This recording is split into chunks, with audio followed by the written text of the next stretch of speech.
the Eagles exposed a little bit. They lost to the Chiefs. Niner fans and Niner players, personnel feel that this NFC Championship was robbed from them. They lost in a fluke way, and if they had their quarterback, they would have beaten the Eagles and been in the Super Bowl and been able to face the Chiefs again. Do you think the Niners, if all that had happened and Purdy was healthy, would have beaten the Chiefs? No, I don't. I don't think. My honest opinion is I don't think we beat the Eagles. Now, it would have been more competitive had Purdy stayed healthy, but I don't think we beat the Eagles. I agree with that. The Niners didn't have the offensive line or the plan to neutralize that pass rush in Philly. They didn't have it. Yeah. But let's say they did. Right? And I mean, like, okay, let's say they did, though. Let's say something happened and Jalen Hurts got hurt, and the Niners move on that way, and they just find themselves in the Super Bowl. I don't see how. The trenches. The Chiefs and the Eagles are both better on offensive line, defensive line. They're maybe not. Yeah, they're better at both. Their lines, their trenches are strong. 49ers have to invest in that, and they don't have a quarterback at that skill level yet. I don't think Brock Purdy is. I mean, to one of your commenters, I don't think he's elite. I think Brock Purdy could be, top 15 maybe. I think he's kind of mid when it comes to talent level. He's a gamer. He's got a good mind, but I just don't think he's that elite quarterback that's going to be able to hang with the Jalen Hurts or Patrick Mahomes. And I don't think we have the offensive line or defensive line equipped to take on these teams. I don't believe that. You and I were both talking about the offensive line before the season was the biggest concern, and it turned out to be. What was funny was Brandon Ayuk and Debo all saying that, the Chiefs were going to expose the Eagles defense. Didn't the Chiefs expose the Niners defense? I mean, they played the Chiefs. The Chiefs put up 44. And a lot of people say, like, the Niners were missing people. Who were they missing? They were missing Armstead. Okay. Give them Armstead. Is that really going to change things? They were missing Kinlaw. Okay. They were missing Mosley. Well, he wasn't coming back. So it seems like the Eagles, that's what the Eagles do. And from what we saw in this game, with what the grass was, the field conditions, Nick Bosa wasn't going to take over that game. The Niners' pass rush wasn't going to take over that game. To beat the Chiefs last night, you had to score 39.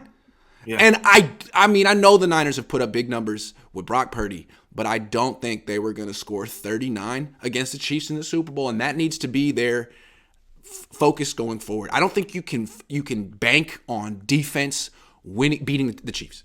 They're not. They tried with that 3-4 years ago. You can't. Yeah. You got to outscore them. Yeah. You got to. And that part of that is having a dominant offensive line. It's going to be hard to outscore the Chiefs when they have a dominant offensive line and you don't. 49ers have been defense focused, followed by, on offense, Yak. Yak doesn't work against other good defenses, right? You can't run through a million guys. You got to be able to stretch the field. And Brock Purdy throws the ball under 10 yards or less 69% of the time. So 7 out of 10 times it's under 10 yards, right?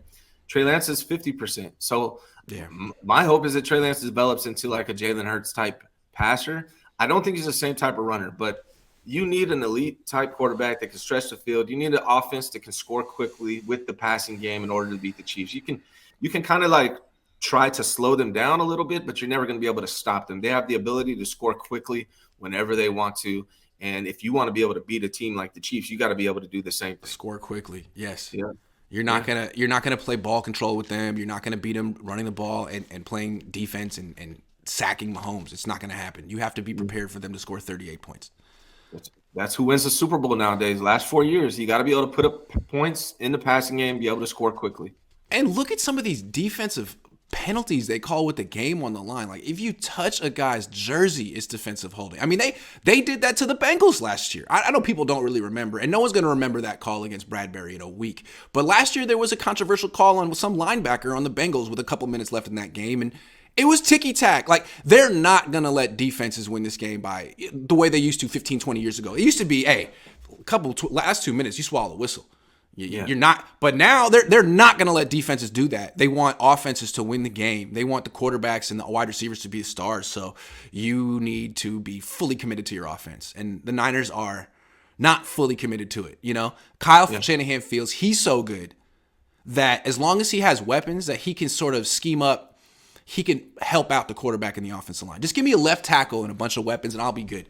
You're like, nah, man, you need a serious talented quarterback and you just center You need a right tackle who's not just a freaking yes. You need more talent because Andy Reid is just as good as you or better, and he has that talent.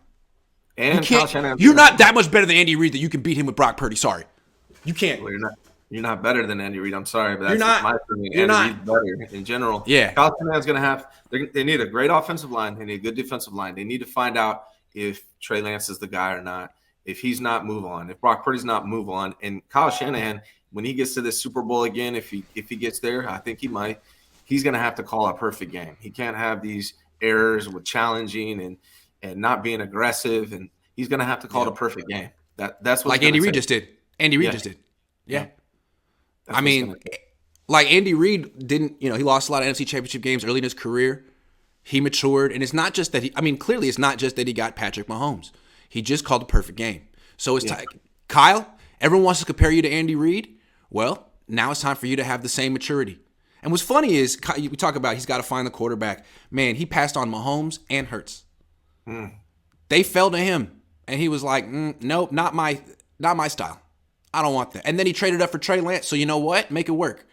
And if it doesn't work with Trey, keep trying to bring in, as long as Jed Lork lets you coach here, which I'm sure is going to be forever, keep bringing in quarterbacks with big-time talent, not just guys you can get in the 7th round who fit your scheme.